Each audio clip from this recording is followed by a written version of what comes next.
Okay, continuing on preparing this side for the drop. Now I'm just going to deal with this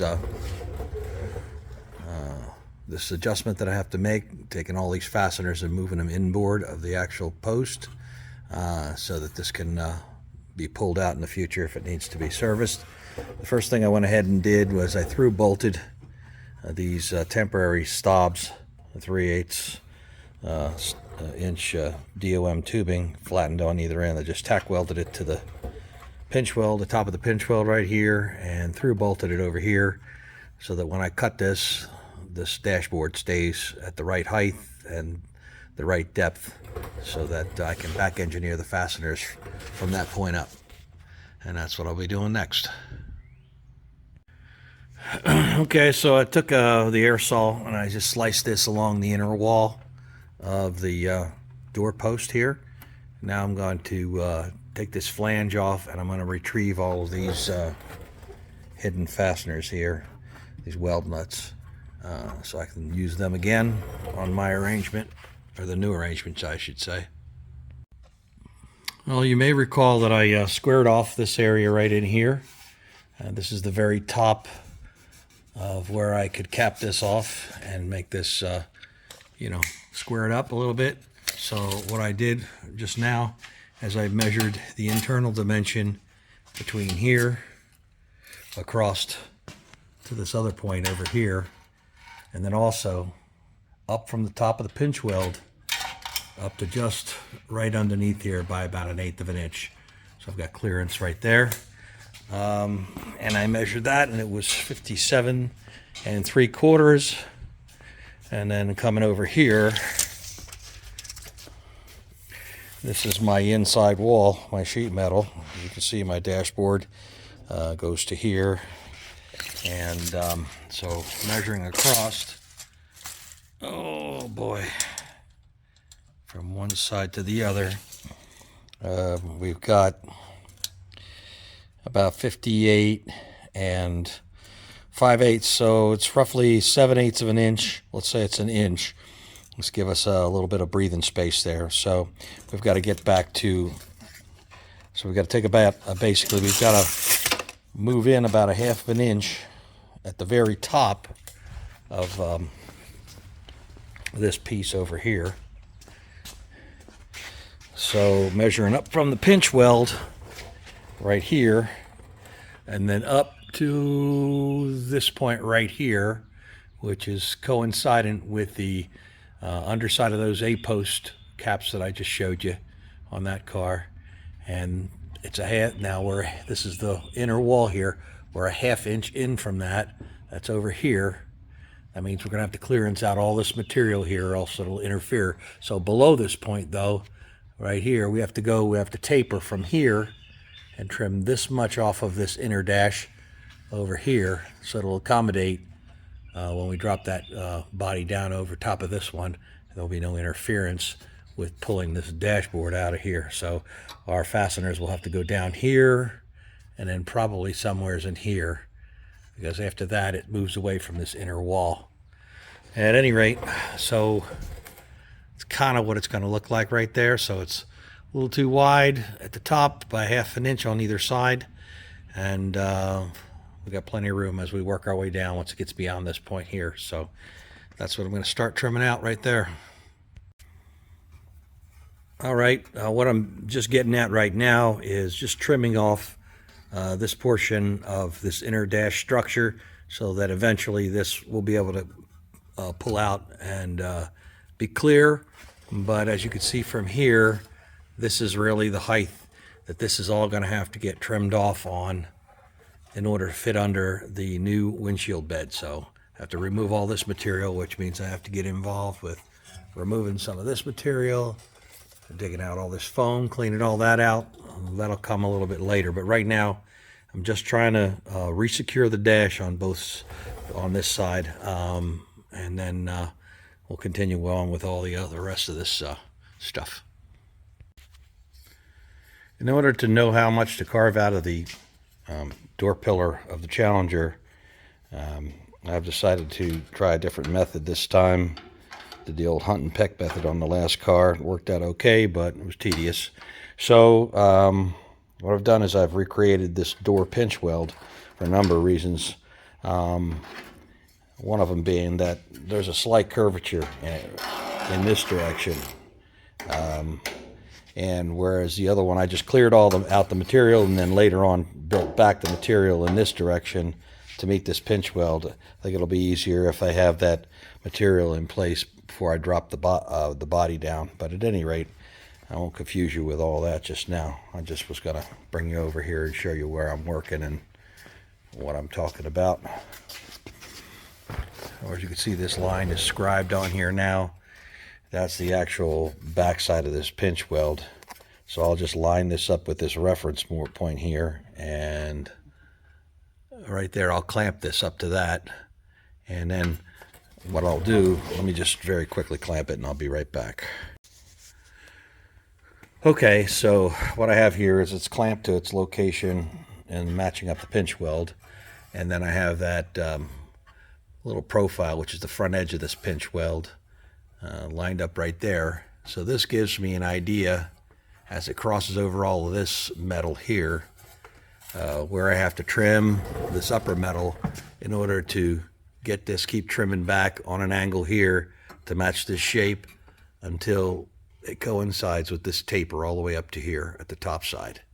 So that's what I'm going to try and do now.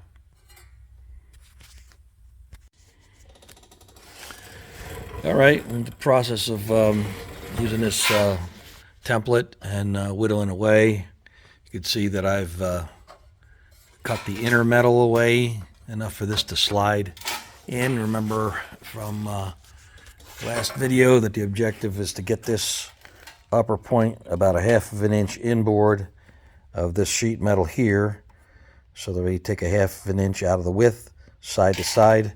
I'll also be, you can see I've already marked it, I'll be cutting out a triangular piece of this metal here on this door jamb in order to allow for the fact that now there's a gusset here that links this top piece in over here.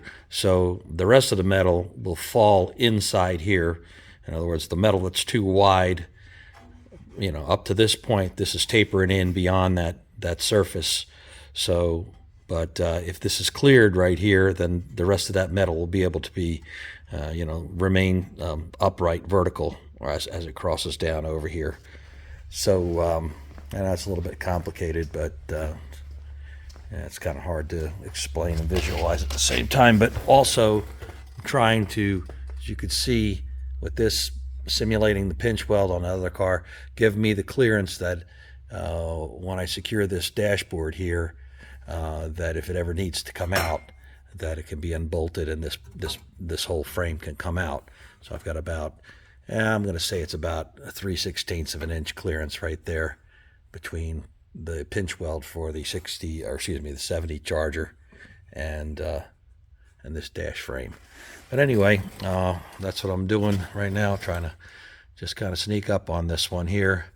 What I did on the last car was basically raise and lower it and kind of cut all this stuff out after I had the body drop, because it's extremely hard to see this, you know, where everything intersects with what's interfering. I may end up still having some of that by the time I go to drop this body, but I'm trying to get ahead of it a little bit here and make this a little bit less of an ordeal. All right, with the majority of the metal cleared away, I went ahead and took some 70 thousandths steel and created this new mend plate. It comes up straight here, and then when there's interference with the pinch weld, it dives in, so there'll be another piece that'll be fit up in here in this little tapered section here. But there's already a face section that's welded to it, 3/4 of an inch, and right now I just pilot hole through here.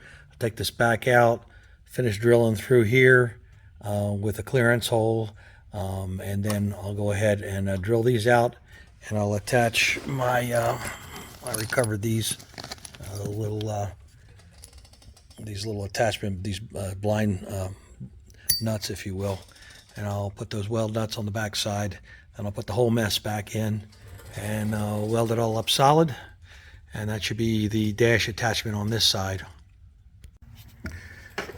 I forgot to mention there's three little standoffs, these little metal standoffs here that hold this little this little plastic block that has all the plugs in it off the side of this door pillar. And at the very top of this, you can see the back of the studs. There's three locations where it's attached.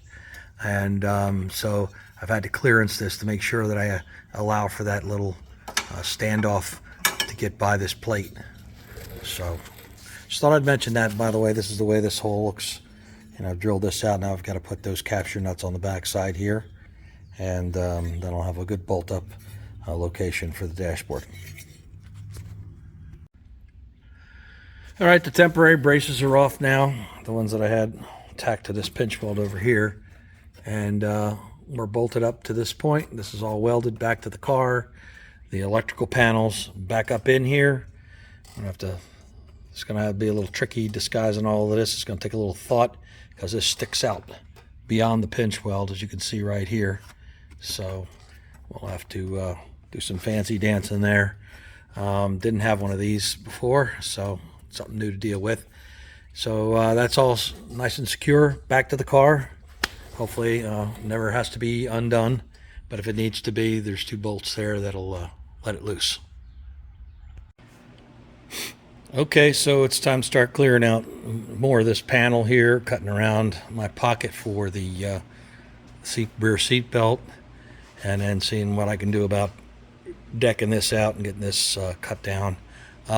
First step in that was to put this pattern back in the old car and mark the bottom of the window trays that I put in for the quarter windows. So I got those two corners marked out. Now I'll drop down an inch from these marks in the car because I want to put a piece of 1-inch tubing to brace everything up real solid, because I want to attach my my upper seat belt bracket behind the driver's seat and in the passenger seat in the front of the car to a vertical bar, or excuse me, a horizontal bar that goes along and ties into the door pillar. At any rate, so I got these two marks drilled out, and I already transferred them into this car, and now I'm going to connect the dots. Okay, so this is what this is looking like. The main thing is I wanted to leave this this bolt-up position for the rear belt in place, and I've cut up into the older car to try and make room for that. Everything else I wanted to deck out over here. I managed to get this charcoal canister dropped out of here, and it's just covered with some foil there. Been mostly using an air saw, not generating too many sparks around this whole fuel system here. So now I've got to cap the top off of this side and move on from there. While working on Don's 68 Charger, I had done what I did with my car, which was to strip off this outer wheel tub and get everything down to this seam. When I was dropping the body on, I realized that was not necessary to take this outer wheel tub off, because this area is a lot more open since it's got a wheel opening. So you know, I was probably going to be able to work the body around this outer wheel tub, but I'm going to give it a try here. One of the things that was a consequence of cutting this all the way off here was I had to rebuild this entire area from scratch in order to accommodate that canister, that charcoal canister. A little bit of unnecessary work. So at the very least, if I have to trim something up in here to get this to work, or if I have to trim it back to here to get the body over, that's not as bad as taking it all the way back to the seam. But at any rate, this still may have to come off. I'm not sure. I'll be able to figure that out the first time I try to drop it, and I can't pull the side out around it. So that may have to come off. But if I can leave that on, I'd like to leave that on, because like I said, I'd like to reintroduce all those inner structures back to this portion of the car if I can, based on the fact that I will be cutting the quarter panel off of that car wide body it, so that'll be an opportunity for me to do that. But when I'm dropping the body, I have to maintain the quarter panel has to stay on in order to keep the shape, so it doesn't sag. At any rate, that's the top capped off, flat with this bar over here, which is the leading edge of the package tray, where the seat latches go in here. So wanted to maintain that. Also, by leaving these wheel tubs on, this structure is further inboard on the length of the rocker. So what I've had to do here, or what I'm going to have to do, I should say, is, well, on the last build, the frame rail extensions at the back of the car, which are these, were rusted out and had to be cut out. So I didn't have to deal with the frame rail extensions on the last car because they were missing essentially by the time I dropped the body. But so what's going to have to happen here is this is going to have to get cut back to about here for this to drop down, because I just want to see if I can leave these frame rail extensions in this time. And the other thing is that I put these braces in order to maintain the angle of this pocket for the window, and I have had to cut that out because, as you can see, this I have positioned it all the way at the end of this frame rail extension, and by leaving that outer wheel tub in, that outer wheel tub comes in somewhere around this neighborhood right here. See this little pocket here, this little hole in the frame rail extension. Well, I'm going to cut it back to here, move this forward a little bit. On this side I've already got it cut out. So anyway, this happens when you try some new things. You find out what's possible and what's not possible. But moving on to the next thing. One thing I did want to mention that I did on Don's car, that I cut these off flat like this, level with this bar here, and we were able to drop that down with just the package tray, an existing package tray fit right down on top of this. In this car I'm going to have to clearance it a little bit because there's a little bit more interference. That may or may not have been my mistake as far as when I was applying the sheet metal to the inner structure there, but it fit the way it wanted to fit based on how everything was lining up. So what happens though is you've got the bottom of the old package tray coming down right here, so it's sheet metal to sheet metal. And when I was finishing out the back of Don's car, when I was lifting up on the back bumper a little bit, when I was trying to secure the back bumper, I could hear the body squeaking on that side. And what that was two sheet metal surfaces together. There was a slight amount of flex, and that slight amount of flex was squeaking those two panels together. So I know I criticize all the foam that's used in these cars, but my only cure at that point, because the cars were attached together, was to just inject some of that foam in here, and basically this whole corner on both sides of the car became a solid block of foam right in here. And anyway, that cured that little problem. And so if you have to resort to foam, you have to resort to foam. Okay, just threw a little self-etching primer on the frame rail, except for where I have to weld it with weld-through primer. Clean this back a little bit more. Once I got this pattern in here, I had to trim this up a little bit closer to the front. This is where that gusset goes underneath the A-post that's on the 70 Charger. And then we've got this decked out to hopefully this area right in here. Ideally, this flange right here will drop down right in that area. We'll see. There's probably something in the way that I forgot, but I'm trying to get as much of it as I can. I also got rid of all the foam that was in this cavity here. I'm not going to cut away any of this forward dash just yet. I got this down to this pinch weld right here and took off the excess metal, trimmed this rubber back a little bit to the center point, and I'm going to put a little seam seal around that top cap before I forget to do that, and before I move on to the other side. All right, one little issue here on this side is how to drill out this blind nut here and basically cut it down. You see this blue line. This outer line is the inner part of the pinch weld. This inner blue line is basically the void that's in the 1970 the doorpost pocket right there. So I had to get this within this line here so that the doorpost will come down and pass it, and this will fall in the void. This is the mounting point or a mounting point for the emergency brake.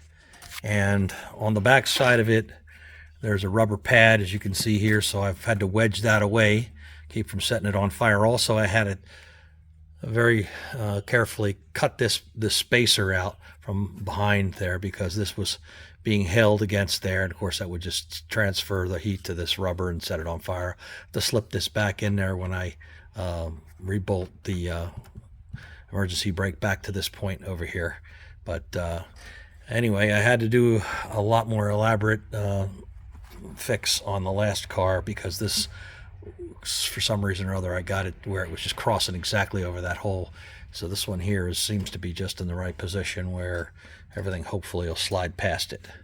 Anyway, that's another little annoying thing that has to be looked out for on this side. In addition to that, I had to shave quite a bit of this back. On the other side, this is recessed all the way back to this point, but on this side, this subframe is really thick all the way into here.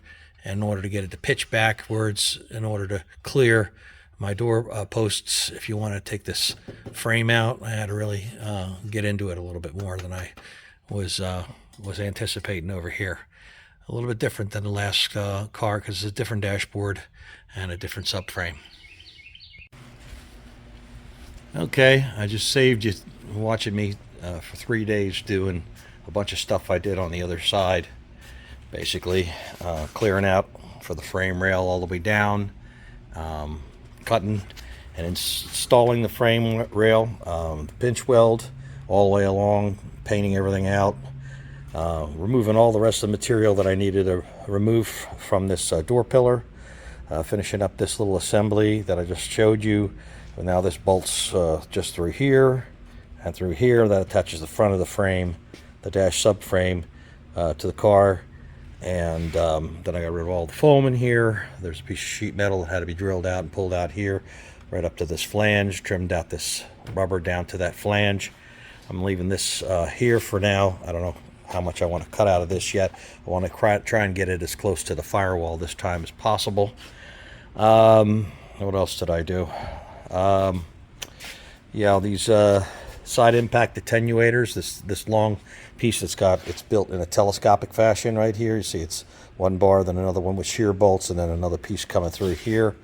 I was going to leave that on, and I decided, well, you know what, I don't need to fight anything else trying to drop this car down onto that or the 70 Charger down onto this car. So I decided for now I'll cut them off, and I'll try to reinstall them once the quarter panels come off. On the last car, I didn't have that wasn't going to have that opportunity, so I put a 3/16 plate across here and plated it off here to kind of add back some strength. But I'm going to try to put back some of the stock items that were in this sub panel over here. And so I just decided I'll cut these off. I'll re-weld them back on when I take the quarter panels off and I get to that stage. At any rate, got this all trimmed out. This is all trimmed up, ready to go. I have just a little more to trim right in here. Got this capped off and this capped off.